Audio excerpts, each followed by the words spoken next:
kali ini kita akan membuat tepung kedelai ya guys.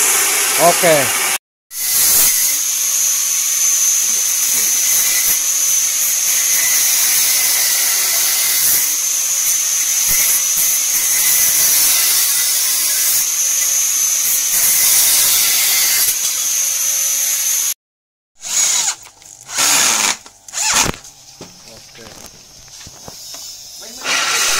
Ini adalah uji coba pertama mesin tepung ini.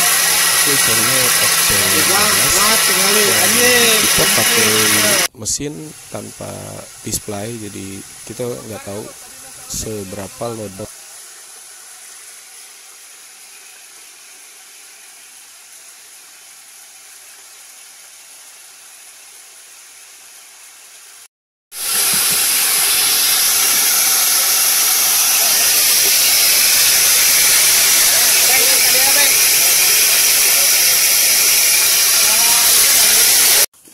Oke, ini adalah pengukuran menggunakan tang ampere. Jadi kita pengen tahu dulu dalam kondisi kosong berapa ampere bebannya, arusnya, yang otomatis nanti kita bisa tahu bebannya berapa. Terus dalam kondisi ada bahan yang digiling juga berapa. Dan ya, tujuannya supaya bahan yang digiling dengan kapasitas mesin dan kapasitas dinamo itu sesuai atau tidak. Nah, karena dirasa kurang akurat dan dirasa perlu juga untuk terus memonitor berapa ampere, berapa watt, karena itu penting supaya kita nggak terlalu banyak memasukkan bahan sementara mesin belum selesai mengerjakan yang sebelumnya. Jadi dipasang display di mesin ini supaya kita bisa tetap tahu kapan ditambah, kapan untuk ditahan dulu masuk bahan untuk digilingnya, karena ketika ampernya naik itu repot juga kalau kita teruskan, karena biasanya macet yang akhirnya jadi berantakan, kerjaannya jadi tambah lama. Makanya supaya menghindari hal itu, kita pasang display, begitu mesin running, displaynya juga running, sehingga pada saat mengoperasikan itu kita bisa benar-benar hafal sesuai kebanyakan atau tidak ya, sambil lihat ini. Jadi kalau ketika ampernya naik melebihi batas, input dari hoppernya itu di stop supaya mesin running tidak terganggu karena kebanyakan. Soalnya kalau misalkan sampai mati, sampai macet, itu mesti bongkar dulu, mesti bersihkan dulu, ya jadi panjang banget. Terus si mesin juga cepat rusak nanti dinamonya kalau terlalu setiap dipakai kelebihan beban. Nah, itu tujuannya jadi banyak lah.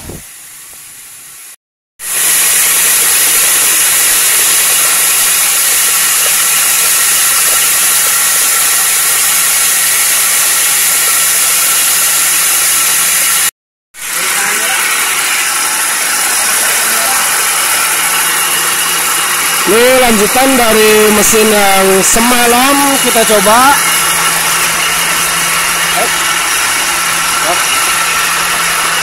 Kondisi beban kosong. Nah, coba masukin Bud.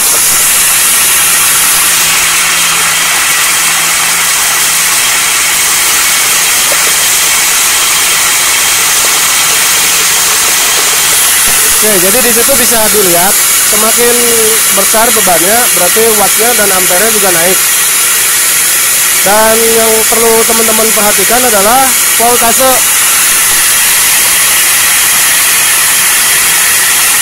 Jadi untuk pemakaian mesin-mesin yang listrik, yang elektrik, teman-teman harus pastikan dulu di tempat tinggal atau di area teman-teman itu punya voltase yang baik, itu stabil di 220 walaupun dalam kondisi kerja. Itu kaitannya nanti ke ampere sama watt dan juga ke daya tahan si mesinnya itu sendiri. Karena dinamo kalau misalkan voltasenya jelek makin cepat rusak dinamonya, dan biasanya sih nggak lama umurnya kalau voltasenya jelek. Makanya orang yang jual dinamo nggak bakal ngasih garansi kalau misalkan voltase di tempat kita buruk. Oke, lanjut dari situ, dari voltase terus kita ke ampere sama watt. Nah, ampere sama watt itu semakin naik ketika bebannya juga diperbanyak. Ketika dari sini dibuka, dari hoppernya itu dibuka, otomatis barang yang mau digiling masuk banyak ke tempat penggilingannya. Nah, itu naikkan beban. Jadi fungsi dari pengukur beban ini sendiri supaya dinamo nggak kelebihan beban. Jadi operator yang buka hopper itu bisa sambil lihat-lihat displaynya. Nah, kenapa? Karena biasanya orang yang beli mesin penepung seperti ini, orang banyak kecewa karena macet lah apalah. Nah, macet itu sebenarnya karena kita kan nggak bisa ancang-ancang nih bahan yang masuk tuh kebanyakan atau terlalu sedikit. Tapi dengan penambahan ini kita bisa lihat udah pas apa belum. Nah, ini kita jaga supaya di 4 ampere atau wattnya itu di bawah 1000. Mesinnya sendiri ini menggunakan dinamo 1,5 PK. 1,5 PK itu berarti ya kurang lebihnya sekitar 1000 watt. Makanya kita jaga tetap di bawah 1000 supaya nggak overload dari kapasitas dinamonya sendiri. Nah, itu yang penyebab macet. Macet itu karena overload melebihi batas kekuatan dari si dinamonya. Tentunya selain memikirkan masalah power tadi, jadi barang yang dimasukkan harus sesuai dengan kekuatan si dinamo. Sebelum itu terlaksana, tentunya kita udah ngatur masalah ini. Aslinya pendel itu kan cuma 2 titik dari mesin ke dinamo. Nah, sekarang dirubah jadi 3 titik, ada penambahan di situ, yaitu efektif. Ternyata jadi lebih ringan, putarannya jadi lebih bagus, lebih lancar, lebih stabil. Untuk bahannya sendiri memang mesin penepung jenis ini, yang ini FFC 15 kalau nggak salah. Tapi coba ntar kita lihat.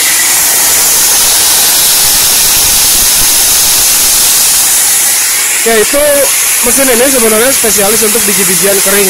Jadi kalau teman-teman mau ngancurin bahan basah itu nggak tepat guna dan biasanya macet.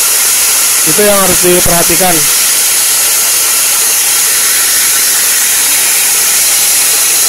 Terus yang lainnya, kalau misalkan mau selain biji-bijian pun, selain biji-bijian yang kering itu, bisa masuk kulit kerang, bahan yang sifatnya keras, bukan lentur. Nah, kalau yang sifatnya lentur itu nggak bisa di mesin ini. Batu sekalipun kalau teman-teman tega gitu, misalkan nggak sayang sama mesinnya, bisa aja, cuma jadinya cepat rusak.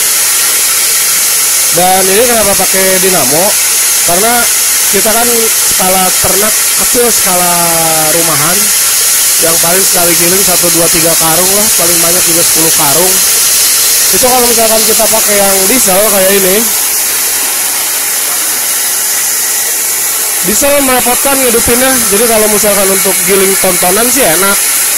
Nah, kalau yang ini memang disesuaikan dengan skala ternak kita sendiri, yaitu ternak rumahan, supaya bisa bikin bahan pakan yang lebih hemat. Jagung ini sendiri kalau lagi musim kita beli 4.000 belum giling. Nah, sedangkan dedak sekarang kan kalau misalkan musim jagung berarti dedak nggak musim, karena musim tanamnya bukan tanam padi. Nah, itu tujuannya kita pakai mesin kayak gini. Jadi misalkan kita lagi musimnya dedak, ya kita belinya dedak gitu. Kalau misalkan lagi musimnya jagung yang lagi murah harganya, kita pakai mesin ini.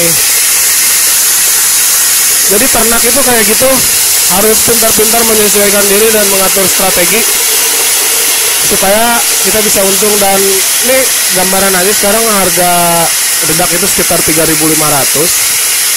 dengan nutrisi dan isi dari dedak itu sendiri. Kalau kita bandingkan dengan jagung yang harganya 4.000, ya tentu beda 500. Kalau saya lebih milih jagung karena gini, semakin bagus kualitas pakan, volume yang kita butuhkan untuk dikasihkan ke si unggas juga lebih sedikit. Nah, jadi sama-sama 1 kilo dedak atau jagung, hasilnya lebih kenyang pakai jagung. Nah, biar kalau diatur sama 1 kilo, biasanya kalau misalnya pakai dedak si unggas sudah minta lagi, tapi kalau pakai jagung enggak. Ya itu pertimbangannya. Jadi kita nggak bisa menilai cuma dari harganya doang, komposisinya pun harus kita pahami.